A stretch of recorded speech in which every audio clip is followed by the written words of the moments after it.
Has anyone known a killer before they killed? What were they like?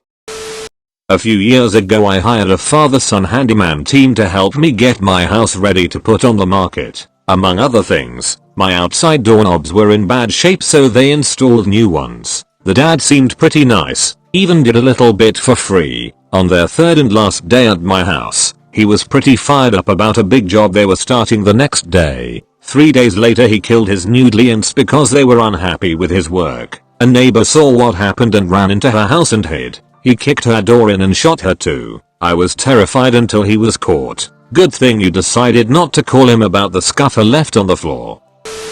One of my best friends when I was stationed at Fort Bragg ended up getting into some sort of drunken altercation later on in his career at Fort Hood. Went back to his house to retrieve a pistol, went back to the party and shot a dude. It was absolutely insane to me when I heard about it because he had never shown any tendencies towards violence when I hung out with him pretty much every day for over 2 years. Probably drank a little too much, but he was always just a good dude raising a good family. Last time I talked to him was 3 days before his trial. He ended up changing his plea to guilty to receive 25 years instead of life. He's at Leavenworth now, going on probably 7 or 8 years now. Feel bad for the family of the guy he shot. He was a medically retired vet and didn't deserve to be gunned down like that. As much as the murderer was my friend, he gets to go home one day. The guy he shot never will. Well, that's crazy too, because it's not like he had the gun on him, whipped it out, and shot in a fit of rage. He had plenty of time to calm down and choose to go get the gun,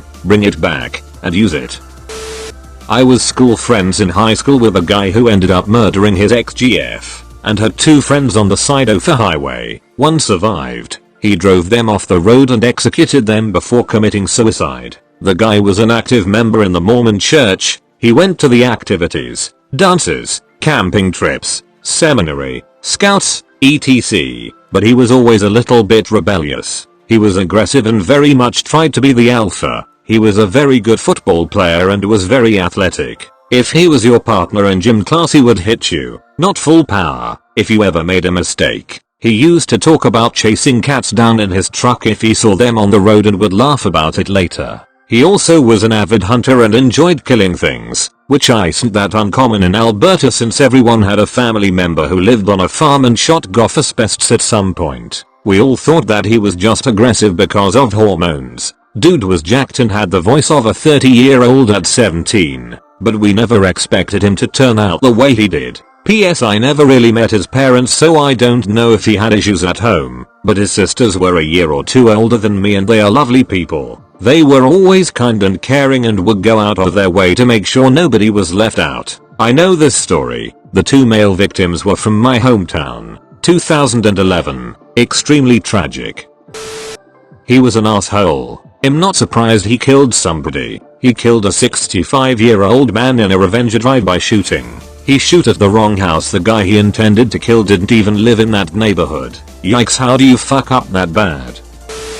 I went to high school with a girl who poisoned her father. No one knew until she confessed a year later watching a Shakespeare play in college. She was a little weird in school, but I didn't think she was capable of that. There's a Forensic Files episode about this girl. She literally would have gotten away with it if she didn't confess. I am betting murder through poisoning happens way more often than anyone knows. Most of the time when an older person drops dead it's assumed they just had a massive heart attack and rarely are autopsies performed.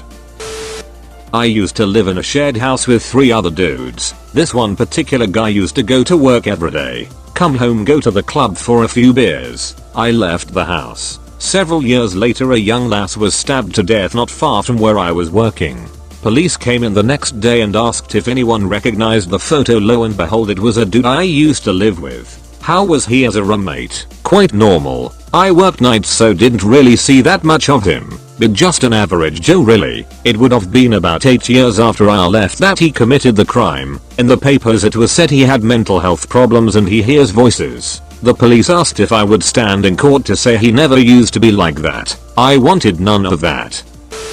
One of my parents' friends used to come around all the time. He was probably only 21. Nicest guy ever. Type of guy who wouldn't hurt a fly. A couple of years later he moved and we seen him on the news for murder. Turned out he got on the ice and his girlfriend convinced him to kill her ex with her. They then buried him in concrete. Only reason they got caught was because they wrote their fucking names in the concrete. Only reason they got caught was because they wrote their fucking names in the concrete. It's romantic, isn't it? My neighbor's father murdered his entire family and then killed himself shortly before he was to be indicted over a Ponzi-esque scheme. I knew the whole family well. The dad was always a little weird and would do things like wear a full 3-piece suit to a child's soccer game. Never showed any signs of being violent though. The mother and 2 daughters were wonderful people. It was a real tragedy. That is tragic. Did the neighborhood know he was involved in the scheme? I was the neighbor. And no, we didn't find out about that until after the fact when the news started to dig into it. I found out about the murder from a horde of news reporters who surrounded me as I got off the school bus in front of their house. No one saw something like this happening. My little sister dated a guy when she was in high school who ended up murdering a couple he owed money to for heroin. This dude beat them with a fucking baseball bat and hammer. He almost got the death sentence, but ended up with life in prison with no possibility of parole. He was a seemingly nice, polite teenager. I used to drive him and my sister around for various dates and things. He was quiet, but not oddly so. He just seemed like a normal teenage boy. I guess drugs can do that to people. Yep, horrific situation. He was only 21, I think, when he did it, too. I dated a guy who later stabbed his mother to death. He was psychotic and abusive, and I fled the state because I was afraid he was going to kill me. I found out years later that he murdered his mother just a few months after I left him.